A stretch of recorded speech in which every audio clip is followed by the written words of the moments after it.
म्हसवड येथे श्री सिद्धनाथ व माता जोगेश्वरीच्या रथोत्सवानिमित्त जिल्हाधिकाऱ्यांनी म्हसवडमध्ये ड्राय डे घोषित केला होता।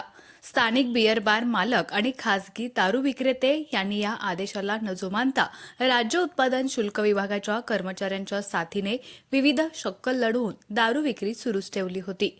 आंध्र, कर्नाटक आणि महाराष्ट्र राज्यातील सुमारे 5 लाख भाविकांच्या उपस्थितीत सिद्धनाथ रथयात्रा संपन्न झाली।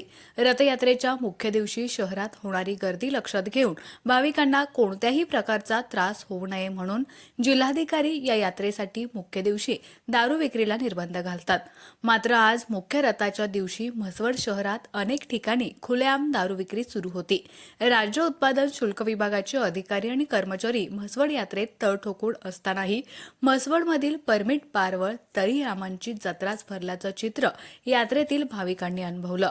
काही बार चालकांनी बारचं मुख्य शटर बंद करून त्यापुढे मंडप घालून पुढची बाजू पॅक केली होती। जिल्हाधिकाऱ्यांनी यात्रा नियोजनाच्या बैठकीनंतर राज्य उत्पादन शुल्क विभागाचे अधिकारी आणि कर्मचाऱ्यांना मद्य विक्रीवरील निर्बंध असल्याबाबतचे लेखी पत्र म्हसवड शहरातील परमिट रूम धारकांना देण्यास सांगण्यात आलं। त्यानुसार रथादिवशी कोणत्याही प्रकारची मद्य विक्री करता येणार नाही अशा आशयाच्या सूचना राज्य उत्पादन शुल्क विभागाच्या वतीनं सगळ्यांना देण्यात आल्या होत्या, असं राज्य उत्पादन शुल्क विभागाचे दहिवडी विभागाचे छत्रे या अधिकाऱ्यांनी सांगितलं। संबंधित विभागाचे कर्मचारी आणि अधिकारी म्हसवड शहरात सकाळपासून तळ ठोकून होते। त्यांनी प्रत्येक ठिकाणी भेटी दिल्या, मात्र कुठेही विक्री होत नव्हती।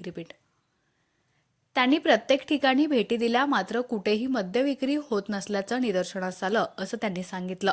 मात्र संबंधित बार चालकांना पत्रकारांनी छुप्या पद्धतीनं शूटिंग केलं असल्याचं समजताच राज्य उत्पादन शुल्क विभागाच्या अधिकाऱ्यांच्या पुढे सर्व बारवाल्यांनी जमून छायाचित्रण करणाऱ्या काही पत्रकारांना दमदाटी करण्याचा प्रयत्न केला।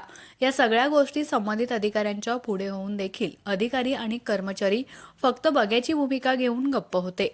त्यामुळे ही मद्य विक्री त्यांच्या आशीर्वादानेच सुरू असल्याची चर्चा म्हसवडकरांमध्ये रंगली आहे।